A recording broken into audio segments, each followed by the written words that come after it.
Then,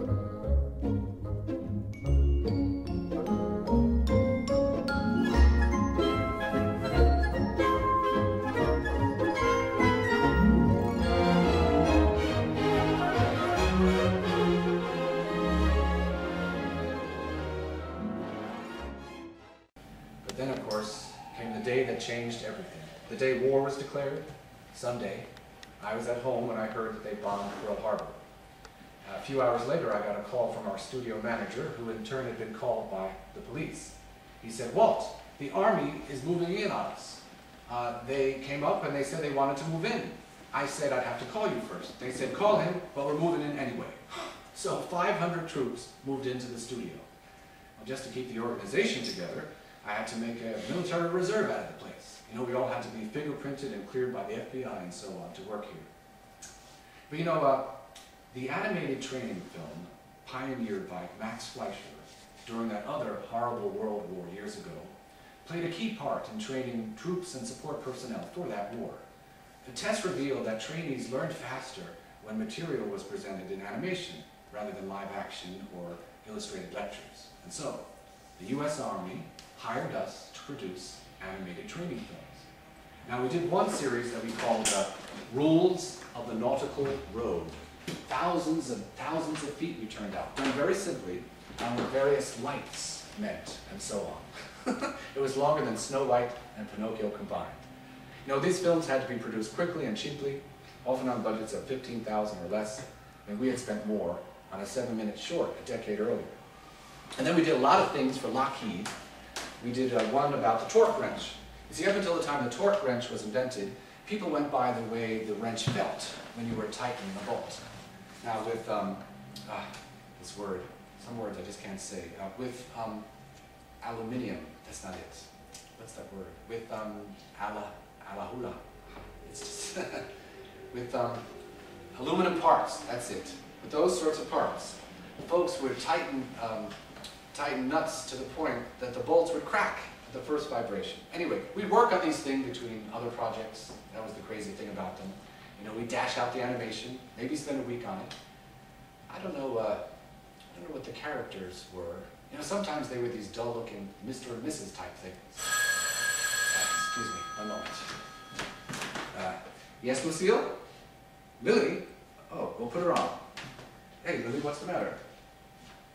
She did what? Not again. Well, just assure her that she's our daughter, and we'll always love her.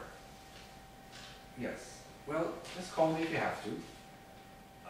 No, I'm sure everything will be fine. Uh-huh. Yeah. Well, I'll talk to you later. Uh-huh. Yeah, we're going to have a great opening tonight. Oh, no, I won't forget the milk. Yeah. We know in 1943, De Fure's Face won an Oscar for Best Cartoon Short. And it's a short film. It's a surreal nightmare with Donald Duck playing an unwilling Nazi factory worker laboring at an accelerating conveyor belt. He awakens from his dream and he embraces a model of the Statue of Liberty and declares, "Am I glad to be a citizen of the United States of America?" Now, you may have thought I was going to do Donald's voice there, but I never have. I can't do Donald's voice. That's Clarence Ducky Nash who did Donald's voice. And as I mentioned earlier, I did Mickey's voice at first, and for many years, and Minnie's too. And you know, I couldn't find anyone better, I thought, than me to do Mickey's voice for a long time, until we found Jimmy McDonald, and he's still doing Mickey's voice. But you know, the song from De Fure's Face turned out to be very popular. When De Fure says we is to master race, we heil, heil, right in De Fure's face. Not to love De Fure is a great disgrace, so we heil, heil, right in De Fure's face. See, it was a problem not to be too entertaining, but to be sure the message was clear. You know, Secretary of the Treasury at the time, Henry Morgenthau, oversaw what would become our most controversial wartime film, The New Spirit. Recently passed laws would require that 15 million Americans would have to pay federal income tax for the first time. So Morgenthau, he wanted a film that would explain why these payments were necessary, and he wanted it in theaters in 6 weeks. So we hastily prepared a scenario in which Donald Duck's radio asks, "Are you a patriotic American, eager to do your part? Donald replies that he is, even if it means taking an unglamorous job that won't win him many medals. And then he listens to the radio's instructions, fills out his return, and then he races across America to deliver his check for $13 to Washington. Well, you know, an estimated 60 million people saw the new Spirit in 1,100 theaters, and a Gallup poll revealed that 37% of taxpayers were more willing to pay after seeing it. But the Department of Treasury, they had to request a special allocation to pay for the new Spirit, which triggered a storm of criticism from Republican congressmen looking for examples of Democratic overspending. And I was unfairly accused of profiteering. I mean, gosh, I actually lost money on that film. What a day. One moment, please. Lucille, I thought I told you to hold all my calls. Who? Roy? Well, what does he want? Oh, gosh, he talked to Charlie. I see. Well, listen, just tell him I'm right in the middle of an interview here, and I can't talk to him right now, but we'll talk later at the opening tonight. Would you do that? Thank you. Thank you, Lucille. Well, you know, not all our commissioned films during the war were for the Army.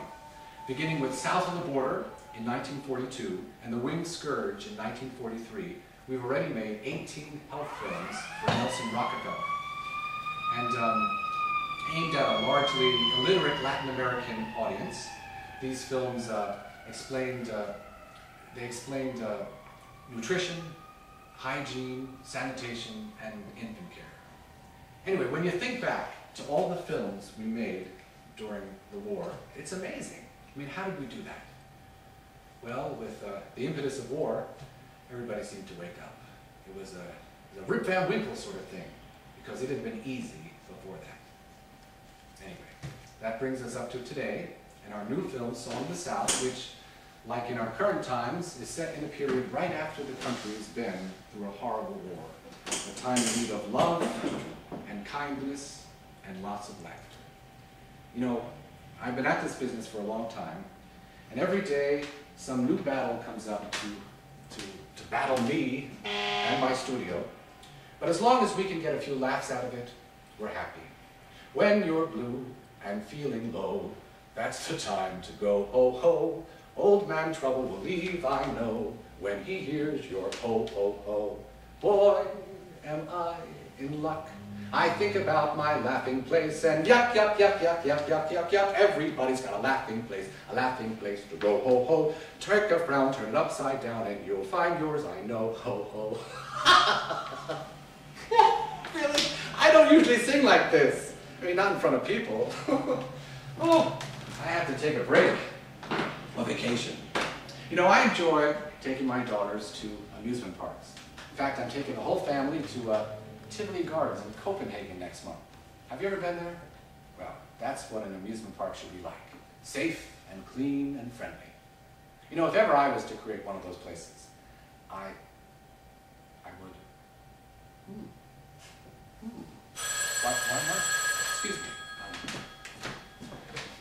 me. Yes, Lucille? Oh, gosh, I know I'm running over. Who? Oh, Charlie. Well, put him on. Sure. Hey, Charlie, how you doing?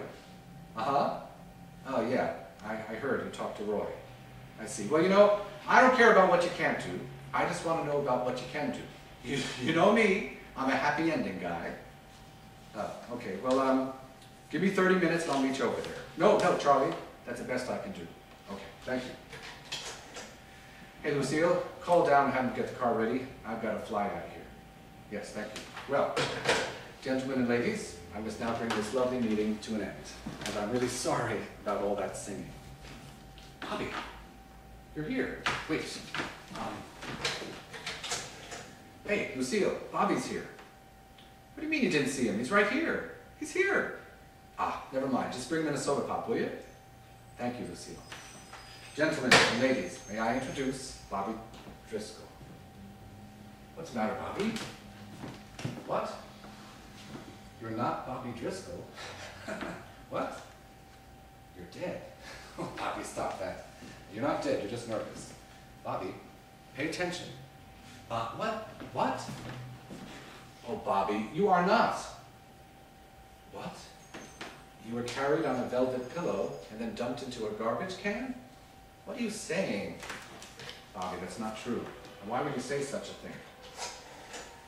Hey, Lucille, what? Bobby, I am not. What? 2005? Bobby.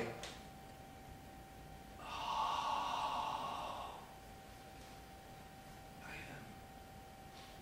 I see. I see. I didn't know. I didn't realize that. I just had no idea. I didn't know. But, well, that explains all that scene. But you knew. You knew from the start, and you never told me. I mean, you just sat there, and you just let me go on and on like that? Well, it seems like there's a good idea for a movie in there somewhere. And I wouldn't have to pay anybody for the rights. Hey, Bobby, are you okay to talk to these people? Good, just answer their questions. Hey, Lucille, where's that soda pop for Bobby? What, wait, what? Oh, a root beer. You'd like a root beer? Okay, sure. Lucille, make that a root beer for Bobby. And listen, send Ub in here right away to finish up this interview. Okay? Oh, he's there. Good. Thank you, Lucille. Well, folks, I gotta go till Ub shows up, but feel free to ask Bobby a few questions. No, Ub Iworks. He handles special photographic processes on Song of the South. And as you know, he left us, but now he's back, and we're really happy he is. I mean, he directed Steamboat Willie and The Skeleton Dance. For goodness sakes, he's very much part of the Walt Disney studio. And you can ask him a few questions, and be careful because he might ask you a few too. And then we'll see you all later tonight at the opening, Song of the South. You're gonna love it. I wanna be happy, but I won't be happy till I make you happy too. Life's really worth living when we are worth giving. I hope I gave some to you.